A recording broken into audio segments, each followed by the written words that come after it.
Біріншіден, денсаулығы жақсы болғанда. Денсаулығы мықты адамның көп арманы бар. Ал денсаулығы жоқ адамның бір ғана арманы бар, ол денсаулығын жақсарту. Сол үшін біз бұл жерге тек ақша табу үшін емес, денсаулығымызды жақсартып жүріп, мыңдаған арманды алға қойып, үлкен жетістіктерге жетуге келіп отырмыз. Барлықтарыңыздың қадамдарыңыз құтты болсын. Тек жақсылық болсын. Енді өзімді таныстырып өтейін. Сайра ханым айтып жатыр ғой, тәжірибелі лидер деп. Я осы 2016 жылдан бері бизнесте жүрмін. Онлайн бизнес, жаңағы Қытаймен бизнес дейміз, WeChat бизнес дейміз, Гуанчжоумен бизнес дейміз. Яғни осындай бизнесте жүргеніне 10 жыл болды. Яғни WeChat бизнесі, Гуанчжоу бизнесі 2016 жыл бастап 2016 жылдан Алматыдан приват ашып осындай бастағанбыз. Сол себептен Қытаймен бизнесте 10 жылдық тәжірибем бар. 10 жылдың ішінде енді 6 рет үй алдым. Burada 6 rет үй алдым. 6 үйдің иесімін. Енді осы бизнестегі жетістіктердің барлығы әрине біріншіден үйренуден, үздіксіз дамудан және де табанды еңбектің арқасында келіп отыр. Әрине үлкен ақша табу үшін үлкен еңбек керек. Күніне 4 сағат, 3 сағат ұйықтап жүгіретін уақыттарымыз да болды. Түнгі 12-ге дейін жұмыс жасаймыз, таңғы 4-тен бастап товарды упаковка жасаймыз. Яғни осындай еңбектің арқасында жетіп отырмыз. Сол себептен әлгі сетевойда көп адамдар айтады ғой, келе сал басынан тұрып ал, ұйықтап жат, ақша тауып. Ондай нәрсе жоқ. Сол үшін біз бүгіннен бастап жетістікке жетеміз дейді екенбіз. Еңбек істеуге, дамуға, үйренуге дайын болуымыз керек. Сіз бұрынғы әрекетіңізді өзгертпей, нәтижеңіз өзгермейді. Абай атамыз айтады, сіз мөңсің десең ретін тап. Неден бастау керек, неден аяқтау керек, точка не болу керек, точка не болу керек. Сен нақты болу керек. Сол кезде нақты жетістік болады. Сол үшін енді сіздерге продукция айтудан бұрын енді өзімнің қысқаша тәжірибем. Ол енді тек қана еңбек қана нәтижеге жеткізеді. Енді біздің Тимур компаниясында 10 минутта сіздің беттеріңізге ботекс жасап, 10 минутта беттеріңіздің бір жағына сеппегенде до после результатын 10 минутта көрсететін осындай бір хит спрейіміз бар. Бұндай спрей 100 000 теңгелік Сисилидің спрейінде де жоқ. Диордың спрейінде де бұндай 100 000 теңгелік спрейінде бұндай нәтиже жоқ. Сол себептен біз Золотое яблокоға барсаң да, любой бренд магазинге барсаң да бұндай спрей таба алмайсың. Бұл 100 000 теңгеге стоит болатындай спрей деп мақтанышпен, сеніммен айта аламыз. Себебі бұның құрамы 70% пептид, 30% коллаген. Жаңа Зеландиядан әкелінген 8 түрлі пептид бар. Международный барлық косметикаларға қосылатын пептидтердің барлығы бар. Яғни бұл спрейіміздің лабораториясы Кореяда өткен. Кореялық косметикалар білесіздер. Клеткалық деңгейден бастап емдеуге арналған бағытталған косметика. Сол себептен бұл спрей, сіз бұл спрейді 10 күнде сеуіп болсаңыз, сол кезде сізден тіптен керемет результат болады. Көп кісілер бұл спрейді алады да 2 ай сеуіп жүрмін, 3 ай сеуіп жүрмін. Ондайда сіз мысалы қараңыз, бір гүл қурап тұр, гүл қурап тұр, ол шөлдеп тұр. Оған бір тамшы су құйып қоясыз, күнде бір тамшы су құйып қоясыз, күнде бір тамшы өспейді ғой. Ал біз оның бетіміз деген құрғап тұр. Күнделікті бізге бетімізге витамин керек, коллаген керек, пептид керек. Оны сіз бір сепкен кезде 2 қайтара себіңіз де, бірінші сепкеніңіз сіздің жаңағы шөлдеп тұрған шөлінің қандыратын болса, екінші сепкеніңіз сіздің жаңағы ылғалдандырып кем болған минералдарымыз толықтауымыз. Сол үшін жаңағы біз 10 минуттың ішінде 2 рет себетіміз, сондықтан бір рет себеміз, потом 1-2 минуттан кейін қайта себеміз. Сосын екі жақтағы тойып өсілгенін көресіздер. Нәтижесін 100% нәтижесін беріп тұр. Енді спрейден нәтиже көрген кісілер бар ма осы отырған жерде? Иә. Барлықтарыңыз көріп отырсыздар, иә. Беттеріңіз жылтырап, ылғалданып, өңдеріңіз ашылып. Яғни бұрын айтатын, Қытайдан келгенде беттерден не жағат жылтырап тұрасыңдар деп. Қазір енді барлықтарыңыз жылтырап тұрсыздар. Сол үшін бұл спрейді маска ретінде түнде де қолдануға болады. Макияждың алдында қолдануға болады, тонер ретінде, сыворотка ретінде, макияждан кейін жаңағы макияжды сақтайтын ретінде де қолдануға болады. Енді мына спреймен бірге мына пептид кремін мен өте жақсы көремін. Пептид креммен осайда қосылады, сендерге түсіне бересіңдер жақсы. Бұл пептид крем жаңағы спрейдің біз бетіміз қазір жоқ, енді осайда қосылады. Біздің бетіміз 70% судан, 30% майдан құралады. Беттің құрғақтығын емдеу үшін тек қана су толықтай беру жеткіліксіз. Ол үшін минералдар мен майларды да толтыру керек. Бұның құрамында 70% пептид, жаңағы актив пептид болғаны соншалық вакуумдалған. Ішіне ашып қолыңыз салмайсыз. Мынандай бетесі мына кішкентай ғана шығарып аласыз да көзіңіздің айналасына массаж жағасыздар. Бұл енді төрт флаконды алмастырады. Көз крем ретінде қолдануға болады, лосьон ретінде қолдануға болады, түнгі маска ретінде қолдануға болады, және де бетіңізді ылғалдандырып тұратын увлажняющий крем ретінде қолдануға болады. Массажный масло ретінде де қолдануға болады. 2 рет жағасыздар, мынаны жаққанда да 2 рет жағасыздар. Бірінші рет жағу сіздің бетіңіздің құбақтығы майлығын тоқтыратын болса, екінші рет жаққан кезде сол бетіңіз ылғалданып қайғанып тұрады, сол кезде 5 минут массаж жасайсыз. Жаңағы 50 жастағы, 60 жастағы апалардың бетіндегі мажымды әжімдер 10 күннің ішінде азайып нәтижесін көреді. Яғни менде бір қыз айттым ғой, егер мынаны сен 10 күнде сеуіп болсаң 10 жасқа жасарасың дедім ғой. Мынаны да 10 күнде бітірді ғой. Екеуі 10 күнде бітіргенде жаңағы косметолог достар сенбей қалды. Сен микропластика жасап қалсың, миллион теңгеге операция жасап қалсың деп сенбей қалды. Өйткені бұл екеуі қосып қолданған кезде кәдімгідей ұшты нәтижесін береді. Сол үшін бұл крем жай ғана спреймен бірге жүретін крем емес, жаңағы лифтинг эффекті беретін, тартатын және ылғалдандырып, жылтыратып, құнарландырып тұратын крем. Яғни бұл екеуін бірге қолданғанда керемет. Барлықтарыңыз жасарып, жаңағы өздеріңіздің қыздарыңызбен кластас болып қаласыздар, Алла қаласа. Сол үшін енді жасару әрине барлық адамға керек қазіргі кезде. Сол үшін бұл крем сіздердің барлықтарыңызға енді алдағы уақытта тіптен де продажды жақсартып, тіптен де нәтижені күшейтіп беретін крем болады. Сосын бізде SPF крем бар, ода келеді SPF крем. Біздің SPF крем биологиялық SPF крем. Ол биологиялық SPF крем деген не? Ол шөптерден жасалған. Шөптерден жасалғандықтан жаңағы күннен болған дақтарды емдейді. Дақты кетіретін SPF крем біздің SPF крем. Сосын жаңағы пляжға барсаңыздар күн күйдірмейді. Күні бойы пляжда жүрсеңіз де біздің SPF жақсаңыздар күймейсіздер. Суға шомылсаңыздар бетіңізден ағып кетпейді. Жаңағы экранның зиянынан қорғайды. Үйде отырсақ та бізге сырттағы сәулелер әсер етіп содан қорғайды. 4 мезгіл жағуға болады. 4 плюсы бар, яғни UVI, UVB, UVC және де камераның зиянынан қорғайтын төрт эффектісі бар. Енді барлықтарымызға осы толық комплекс детоксты түсіндіріп өтейін. Комплекс детокс алғаннан кейін қандай нәтиже көреміз, бұл не үшін аламыз, біз детоксты не үшін аламыз деген бұл детокстың маңыздылығы түсіндіреді. Бір апта бойы детокс ішкен кезде адамдарда ең біріншіден қан тазарады. Қан тазарғаннан кейін адамның қаны таза болса жаны таза дейді. Яғни қаны қарайды дейді. Мысалы біреулер ашуланшақ болса қаны қарайды дейді. Яғни қан мен біздің денсаулығымыз, қан мен біздің көңіл күйіміз тікелей байланысты. Сол үшін бұл қан жаңағы бүкіл денсаулығымыз тазарту, қанды тазарту, шлакты тазарту арқылы бүкіл денсаулығымызға бір комплекс перезагрузка жасап аламыз. Яғни компьютерге перезагрузка жасағанда тіптен де жақсы жұмыс жасаған сияқты біз бүкіл ішек қызметімізге, бүкіл клеткаларымыздан бастап перезагрузка жасап алатын осындай бір комплекс бар. Бұл комплекстің маңыздылығы жаңағы қант диабеті жоғары болса қанты түседі, давлениесі жоғары болса давлениесі түседі, жаңағы ішегінде запор болса запор реттеледі, бұрыннан бері келе жатқан әртүрлі жөтелі бар ма, әртүрлі жаңағы зоб бар ма, неше түрлі аурулардың барлығы, созылып келе жатқан аурулардың барлығы шлактардан болады. Сол шлактарды шығару арқылы емдейді. 90% ауру шлактан болады. Сол үшін шлакты тазартқан кезде сіздердің ауруларыңыз түбегейлі сауыға бастайды. Яғни Қытай медицинасының ең номер бірінші жаңағы артықшылығы фишкасы не? Аурудың түпкі себебімен күреседі.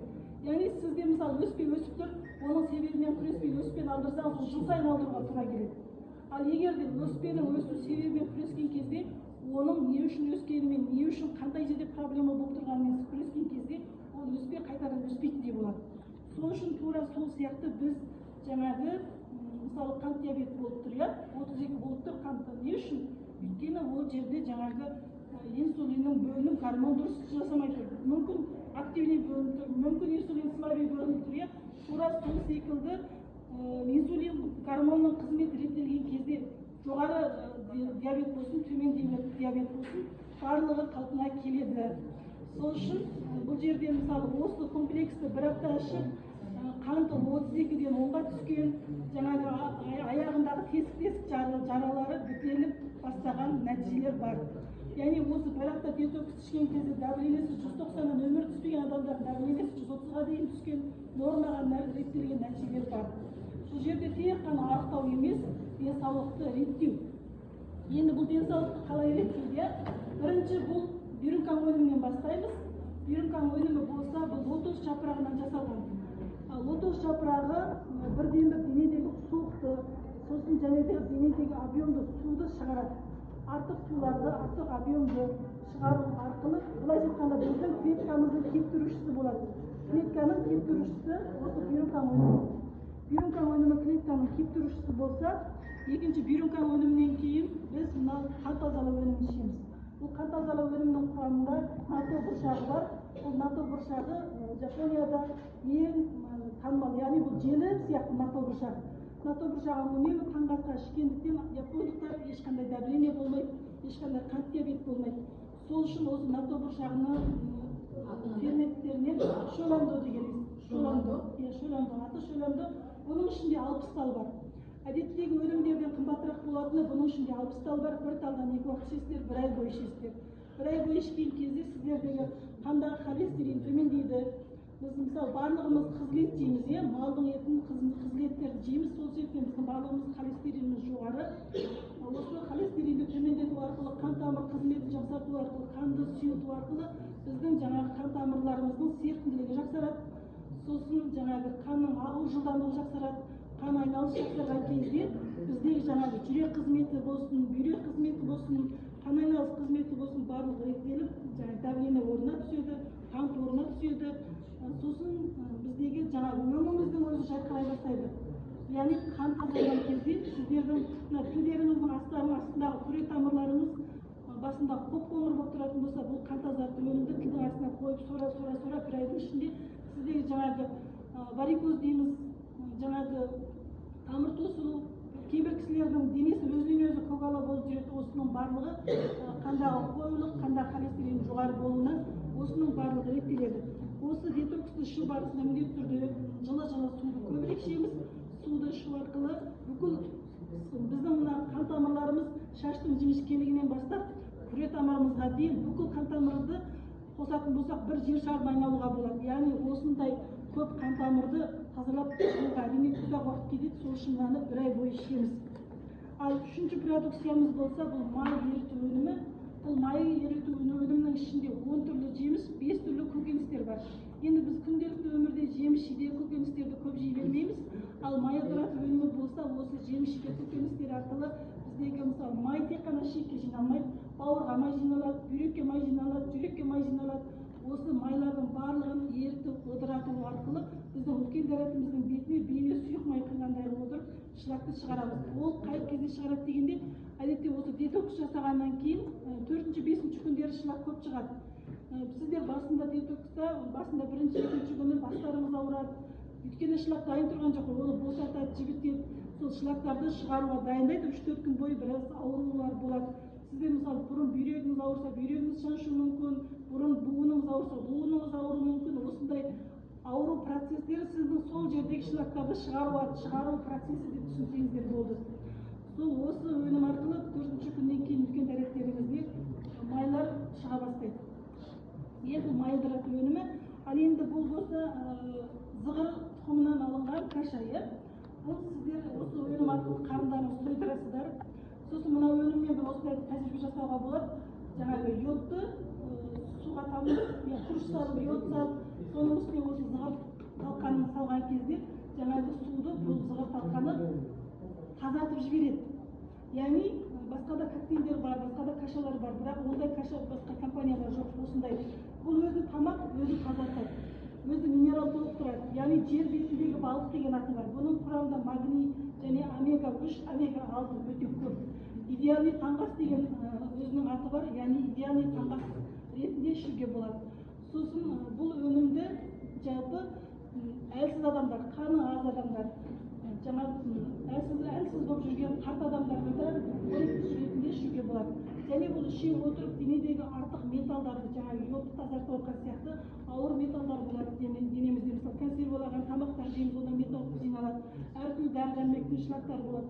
Осы шлактарды асқазанымыздан бастап тазартады. Яғни осы 3 түрлі продукция тазартумен бірге мына тамақтың өзі тазарту эффектісін береді бізде. Сол кезде сіздер жаңағы бұл өнімді ішкен кезде ешқандай артық тамақ жеуге болмайды дейтініміз, ол тамақта әртүрлі уыттар болады, шлактар болады. Ол шлакты босату барысында ол шлак қайта жиналып қайтеді. Тазартуға кедергі болмаса, оның ешқандай пайдасы жоқ. Мысалы, артық салат, ойбай бір күн суық ішіп алсам бола ма, салат жеп алсам бола ма, фрукты жеп алсам бола ма дейміз. Бір апта шыдаңыздар. Бір апта шыдасаңыздар рахметін айтасыздар. Егер сіздер осы бір апта барысында бірдеңе жеп аласыздар ма, өкінесіздер. Өйткені шлак толығымен босамай қалғаннан кейін ары қарай сіздер басқаларға сенімді жауап бере алмайсыздар. Мен бір апта бойы шыдадым деп айтсаңыздар, қандай өтеді? Мен шыдай алмадым, ортасында тамақ шыдап жүріп, әйтеуір нәтиже көрдім дегеннен көрі, бір апта осы правиласы бойынша шыдадым, осындай салмақ тастадым, осындай нәтиже көрдім десеңіздер, енді егер сіз мысалы қосымша тамақ ішіп жүріп тастап жатқан кісілер өте көп бізде, өйткені қонақ бар, той бар. Бірақ осыны ұстанған кезде сөзсіз өзінің тәртібімен тек қана судан басқа артық ештеңе ішпей өзінің ғана несін ішкен адамдар ары қарай екінші аптада жеңіл сорпа ішеміз. Әртүрлі овощтардың сорпасына коробканы сапқана, шешмешіне коробканы ішіп, осындай диета ұстаймыз. Сол кезде 3-ші аптасынан бастап ақырын ұстаймыз. Сосын ары қарай да сіздің салмақ тастауыңыз болсын, энергияңыз болсын, денеңіздің жеңілдеуі, жаңағы басыңыз ауырып ұйқыңыз қанбай тұратын әлсіздіктердің барлығы жоқ болады. Ешқандай тамақ ішпей өзін ішсеңіздер.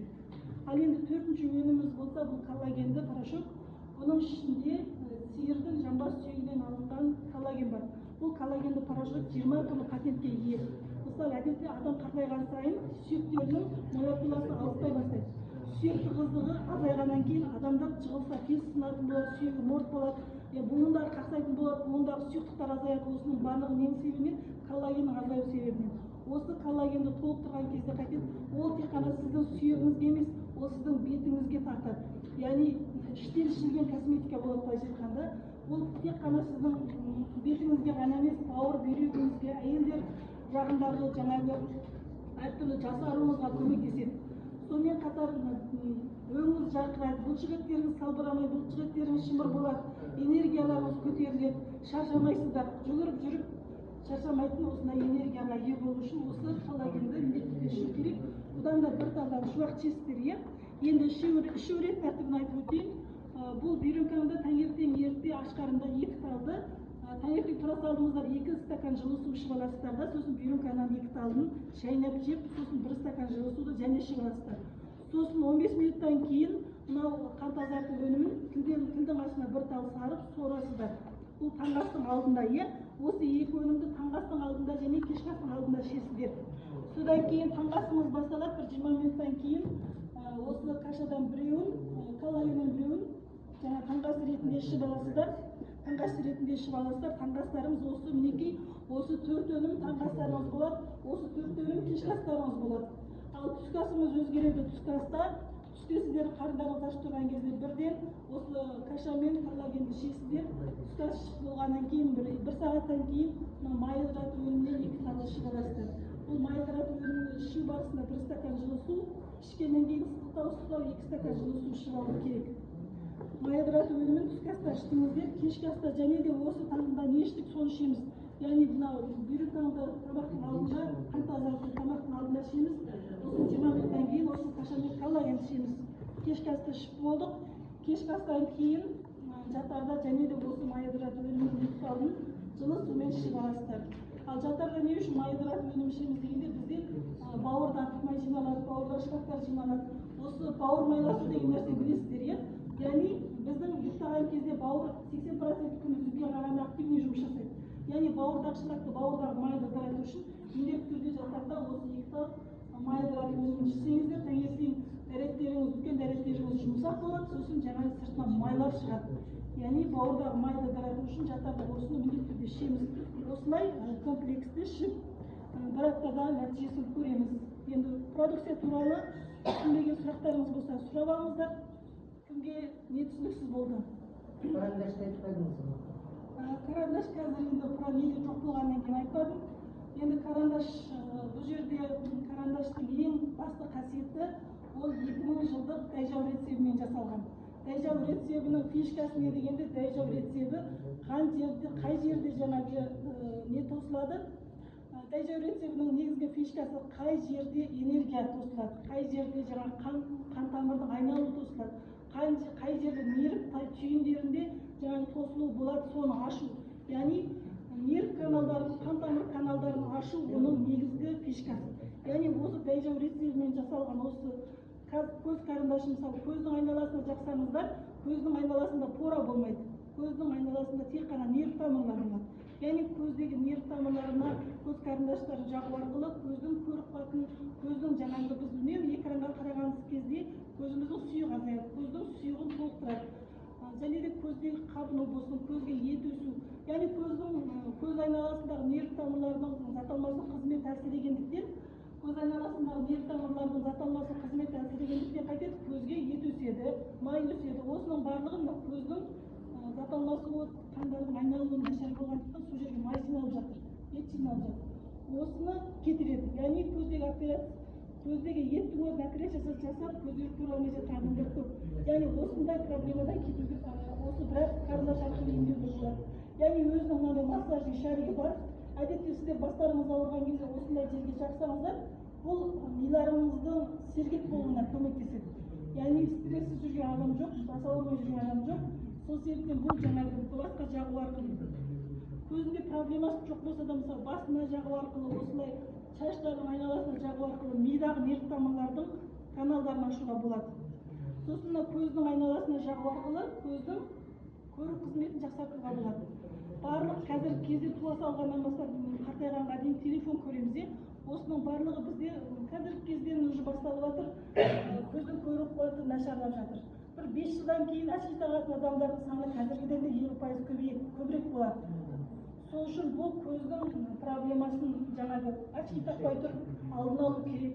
Очкиді іздемей тұрып жаңағы көздің көру қуатын жақсарту керек дегендей, осы көздеріңіз көру қуаты жақсы болса да істете берсеңіздер болады. Сосын менің командамда бір қыздың баласының 5 жаста мұрнында өспе болды. Өспеге операция жасату керек деді. Мен айттым, мына коллагенді берді. Мына коллагенді беріп иммунитеті көтерді, мынаны көзіне мұрнына жаға бер деді. Сөйтіп бір осы қарындаштан бір екеуін жаққан кезде мұрындағы өспе, мұрындан қан аққандай түсіп қалды. Жоқ, қандай керемет, каймарит болсын, мұрындағы өспелер болсын, осы қарындашпен кетіп жатыр. Құлақтың есту қабілеті осы қарындашпен жақсы болып жатыр. Сосын бұл қарындашты жаңағы мына желкедегі нерв тамырларға жағуға болады. Бір жағада жағып результат көріп жатыр, буынға да жағып результат көріп жатыр. Қай жеріңіз қақсай сол жерге жаға беруге болады. Яғни сосын жаңағы тамыр түйіліп, бұлшық тартылып қалған кезде жағып результатты көріп жатыр. Бұл көз қарындаш енді әрбір адамның суғасында жүретін өзі жеп-жеңіл скорый помощь деп айтуға болады. Жаңағы тұмауратқан кезде мұрынға жағып қойсаңыздар, мұрын бітелу, тамаққа жағып қойсаңыздар, тамақ ауырған осының барлығына көмектеседі. Сосын осы көз қарындашпен біз бетті көтеруімізге болады. Яғни мына жердегі сүйекке төмен қарай бүйтіп 7 рет жағамыз. Сосын мойынды бойлатып жоғары қарай көтеріп 7 рет жағамыз. Сосын құлақтың айналасын осылай жоғары қарай көтеріп 7 рет жаққан кезде мына бет кәдімгідей бір жарты рет көтеріледі. Яғни мынау беттің төмен қарай босауын жақсартамыз десек, солай құлаққа арналған массаж жасау керек қой. Тура осы құлаққа арналған массаж жасаған сияқты осы көзенді құлақты осы айналдырып жағатын болсаңыздар, беттеріңіздің босауын көтеруге болады. Спрей креммен бірге көзенімді бірге алып жасауға болады. Осылай жаңағы беттегі сулар, көз айналасында қалталар не үшін жиналады дегенде беттегі лимфотамырларындағы сулар жиналып застой болады. Сол сулар төмен қарай аққан кезде сіздердің беттеріңіз ісімей, көзіңіздің айналасында су жиналмай, жинақы беттеріңіз жинақы болып, беттеріңіз арықтай бастайды. Астындағы еттерді де ақырындап кетіруге болады. Осы көз қарындашты беттеріңізге, көз айналаларыңызға, құлақтарыңызға бұлай жағу арқылы спреймен бірге қосып қолданып, нақты нәтижесін көруге болады. Енді басқа қандай сұрақтарыңыз бар? Мозговой дегеніміз ми қуаты өнімі, ол үйеңкі тамырының, үйеңкі деген бір ағаш бар, соның ұнтақтарынан жасалған. Мозговой үйеңкі ұнтағынан жасалған, ол мидағы ми қызметінің дамуына көмектеседі. Яғни әдетте миының дамуы әлсіз балалар болсын, сосын жаңағы жатқан адамдар болсын, сосын мектеп оқушылары болсын, мені стресс алып жүрген адамдар болсын, барлығына керек. Былайша айтқанда кішкентай баладан бастап барлық адамдар іше беруге болады. Ол жаңағы майда май сияқты өнім, майлы өнім, иә. Майлы өнім ішінде 60 тал бар. 2 талдан 2 уақыт ішсе болады. Мысалы, жасөспірім балалар болсын, кішкентай балалар болсын, жаңағы ыстық болып жатқан, ЗПР болып жатқан, миының дамуы болып жатқан балалар 2 талдан 2 уақыт ішуіне болады. Ал енді үлкен адамдар 3 талдан 2 уақыт ішеді. Ми қуаттау өнімі миларымызға омега, жаңағы магний, жаңағы мидың нервтің жұмыс жасауына, нерв стресстің арылуына көмектесетін магний B6, жаңағы омега барлығы бар оның құрамында. Сонымен қатар бүкіл ми тамырларына әсер беретін майда өнім болғаннан кейін, майлы өнім болғаннан кейін мидың құрғауына, мидағы қан айналысының жақсаруына көмектеседі. Бізде мозговойда нәтижелер өте көп. Жаңағы кейбір кісілердің басының сақинасы болып, үнемі аспирин ішіп жүретін кісілер аспирин тастап, үнемі ашуланып жүретін адамдар қазір осы мозговойды ішкеннен кейін жаңағыдай өздерінің тартысып тұратын нервтері жіберіп спокойно болатын болып жүр. Яғни сонымен бірге ұмытшақтыққа өте жақсы көмегін береді. Есте сақтау қабілетін арттырады. Яғни қартайған сайын барлығымыздың памятіміз азая бастайды ғой. Яғни есте сақтауды жақсартады, алжу процесін баяулатады, алжыған адамдарға да ішкізуге болады. Яғни миды қуаттандырады. 10 жастағы бала неше рет ішу керек осы мозговой? 2 талдан 2 уақыт. Балалар 2 талдан 2 2 талдан 2 уақыт ішеді. Таңертең кешке деген сияқты. Жоқ, оны кеште ішуге болмайды. Оны таңғы астан кейін, түскі астан кейін ішесіз. Ми активный болған кезде ана ұйықтамай қояды түнде ішсе. Рахмет. Таңғы астан үлкен бір адам 2 рет 3 талдан 2 уақыт ішеді. Таңғы астан кейін, түскі астан кейін. Әрқайсысы 3 талдан ішеді ме? Үлкен адам 3 талдан 2 уақыт ішеді, ішінде 60 тал бар. Ал кішкентай балалар 2 талдан 2 уақыт ішеді. Çok dürüst kapatın. Bana çok tablette şey. Bir günde 4 tablette şey. Ülken adamlar günde 6 tablette şey. Sırtında solay жазып. Dozасымен жазып көрсетті. 3 талдан 2 уақыт ішіп береді жазып дозасымен. Енді тағы бір сұрағым, ана тоналды крем бар ғой, мына сырты көк бізде. SPF крем. Кішкентай SPF па мынандай кішкентай? Сол туралы айтсаңыз. SPF крем жаңағы сырттағы ашты күн сәулесінен қорғайды, ультракүн сәулесінен қорғайды, және теңіздегі ашты күн сәулелерінен қорғайды. Биологиялық SPF, оның құрамында жаңағы беттегі дақтарды ыдырататын составтар бар. Ол кәдімгі ер адам болсын, әйел адам болсын, бала болсын, бәрі қолдануға болады. Қытайша аты К-дан келе ме? SPF крем ғой. К-дан келе ме? Жоқ, клошуды айтып тұрсыз. Соның клошумазды сұрап тұр. Иә. Клошумаз деген өнім бар. Оның құрамында 9 түрлі майлар, 9 түрлі өсімдік емдік шөптер бар. Бұл клошуды Америкадағы доктор зерттеген. Және осы өнімнің жаңағы доктор осы Қытайдың ғылыми жаңағы емдік шөптерінің 9 түрлі майын, 9 түрлі өсімдік емдік шөптерді жинап, осы клошудың патентін жасаған. Ол лабораториясы Америкада өткен. Яғни осы патентті сатып алып біздің клошумазды жасап отыр. Клошумазды жаққан заманда осы 1 минуттың ішінде жаңағы ауырып қақсап тұрғанымызды басайтын эффектісі бар. Яғни клошумазды салқындату мен қыздыру эффектісін қатар алып жүреді. Жаққан заманда теріңіз салқындайды. Соң бір 10 секундтан кейін қайтадан қыза бастайды. Қыза бастау арқылы денеңіздегі суықтықтары болсын, жаңағы қабынулар болсын, суықты сыртқа шығарады. Оны клошумазды жаққаннан кейін 10 минут массаж жасауыңыз керек. 10 минут массаж жасайсыздар, массаж жасап болғаннан кейін пленкамен орап тастайсыздар, терлетесіздер. Пленкамен орап терлеткен кезде жаңағы артық суықтар, артық сулар енді тер болып жаңағы пленкамен ораған кезде сыртқа шығады. Сосын мына мойындағы тұзға полка дейміз, иә? Мойындағы тұзға 5 күн жағып массаж жасасаңыздар, тұздар кетіп қалады. Жаңағы май өспелер болады. Май өспелерде шлактың жиналуынан соң май өспеген жерге жағып, массаж жасап, пленка жапсырып, май өспелері де кетіп жатыр. Біреудің мысалы өкшесінен май өспесе, біреудің мысалы сосын жаңағы май өспеде есіме келіп отыр. Көз өнімі бар ғой, көз өнім папилломаны кетіреді. Любой папиллома, біреудің мойнына папиллома кетіп қалады, шығып кетеді. Соны жаңағы көз өніммен папилломаны емдеуге болады. Папилломаны айналдырып жағып, және үстіне жақып қойсаңыздар папилломаны ақырындап көз өнім кескенде түсіріп тастайды. Холошу деген екі крем ғой. Жоқ, мен сізге айтып отырмын, мына бетке жағатын ішінде мынандай несі бар, далап сияқты. Жоқ, далап емес. Ол емес, ол жоқ. Көк, жоқ, сол туралы айтсаңыз. Кушон. Кушон, сол туралы. Кушон ол енді сырты жаңағы көк. Жоқ, бізде бар ғой ол. Афордың кушоны енді кушонның цветі жаңағы слоний пост деп айтамыз ғой, аппақ свет болады, табиғи свет болады, екеуіне де ұқсамайды. Кушонның цветі натуральный свет. Яғни қандай жел аппақ адам жақса да келе береді, темный адам жақса да келе береді. Кушон. Осы Жиманың кушоны бар, ол да 30 мың теңгеге екеу жүреді ода. 30 мың теңгеге екеу жүреді. Сол бетке легкий тұрады, сосын жаңағы дақтарды жасырып тұрады, влажный болып тұрады.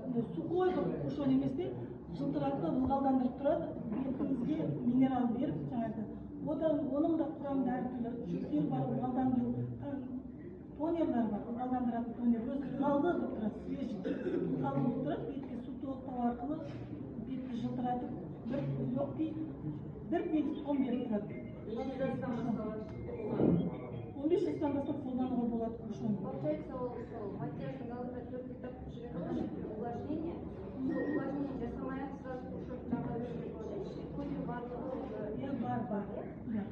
Енді увлажнение жасаған жақсы, өйткені ылғалдылық максимальный болған жақсы ғой. Ода мысалы бір 30% увлажнение бар болса, мысалы мынада 70-80% увлажнение болады. Кстати, осы бөлімдердің барлығы мысалы неше түрлі шөптердің қосындысы бар ғой, например, мозговой, қандікі, сол барлығына беременна әйел кісілерге болады ма? Кішкентай балалар беременна әйелдерге болмайды деп жазылып тұр коробкасында. Ал енді мынау енді бұл каша ғой, каша ретінде болады. Сол каша ғана болады. Каша болады, коллаген болады, қоректендіретін өнімдер болады. Ал енді бұл жаңағы шлак шығаратын өнімдерден біраз қозғала әсер болады. Мозговой басынан басқа ортап. Енді білмейміз ғой енді. Кейбір адамдарға, если керек болып жатса, ішуге керек шығар. Бірақ өте біз беременный адамдарға осы екі өнімнен басқасын айтпаймыз. Сол енді басқа сұрақтарымыз болмаса, сабағымыз аяқталады. Рахмет.